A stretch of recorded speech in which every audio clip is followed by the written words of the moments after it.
In this video, I'm going to be giving you tips on shooting 360 travel videos. Everything from how to shoot your footage, the best accessories, as well as tips on capturing unique and creative looking angles. Hey everyone, Steve here from LearnOnlineVideo, and today we're talking all about how to capture creative and unique looking travel videos using a 360 camera. Now, I recently flew out to Stockholm, Sweden, and this was my first YouTube networking event. I was really looking forward to exploring the city and meeting creators from all over the world. But I didn't want to be the guy staring through the lens of a camera the whole time. I didn't want a camera strapped around my neck. I didn't want to have to think about things like framing, composition, focus, exposure.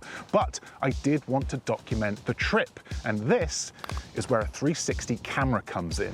These things are small, discreet, easy to travel with, and make capturing your footage incredibly easy. So let me share with you some tips to help with your own travel videos when using a 360 camera. Now, the camera I used on this trip was the Insta360 X3. This one's great because it shoots in 5.7K and it's got a nice big screen, so you can easily change all the camera settings without having to connect it to your phone. Now, there are 4 accessories which I think are almost crucial when it comes to shooting 360 travel videos. Number 1, the Invisible Selfie Stick. This will be magically erased from your shot and is great for capturing both yourself and your location. Number 2, a mini tripod. This will steadily hold both your camera and your Invisible Selfie Stick, comes in really useful. Number 3, a suction mount. This will allow you to attach your camera to just about any flat surface. And finally, number 4, a clamp for whenever you can't find a nice flat surface to attach your camera to.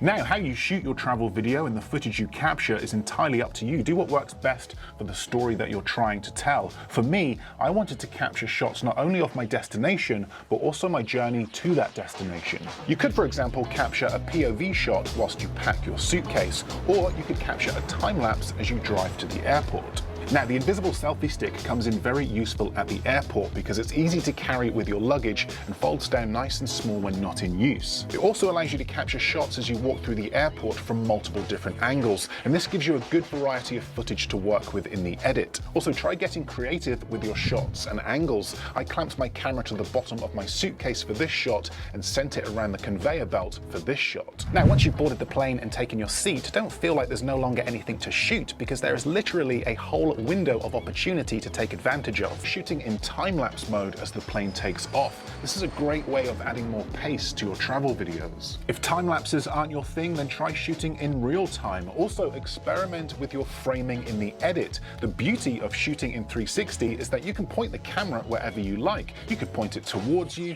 you could zoom right out and get really creative, or you could turn the camera facing out the window. The possibilities are endless. Now, this 360 camera comes with an app that has a ton of features and effects which makes shooting and editing your footage much easier. For example, this shot here was captured by me simply walking around the airport. I just selected the Cinelapse feature in the app and the editing software did all the rest. I was also able to edit this on my phone whilst at the airport. So when you combine the 360 camera with the app, you get the ultimate power combo when it comes to travel videos. Now, when I arrived in Stockholm, I really wanted to explore the city, and in Stockholm, there really isn't any better way to explore the city than on an electric scooter, and this is where the 360 camera really came to life. And what I love most about shooting in 360 is that the camera is shooting in every single direction, so you don't need to think about your framing or your composition whilst filming. You can enjoy whatever it is that you're doing and then reframe all of your footage later in the edit. There are an infinite amount of shots that you can get when shooting in 360. As an example, here is the exact same shot edited 3 different ways. Edit number 1, facing forward, camera locked off, nice and simple, similar to what you might capture using a more traditional camera.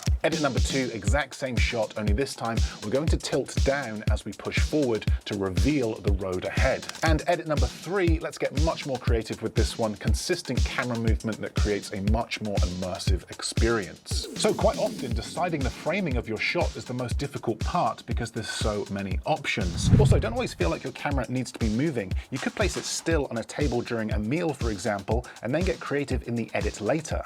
Now, whilst I was traveling in Sweden, I was trying to travel light. I didn't have my laptop with me, so I was editing everything on my phone. I used a feature on the Insta360 app called Auto-Frame, which quickly and easily reframed my footage using AI. This is a great feature, especially for beginners who are new to editing. Editing 360 footage is made so much easier using the app because of all the effects that can be easily added. What used to take days, weeks of editing on a computer now literally takes seconds on a phone. This sky replacement effect, for example, would take a huge amount of time back in the day, but now with just one tap of a button, voila!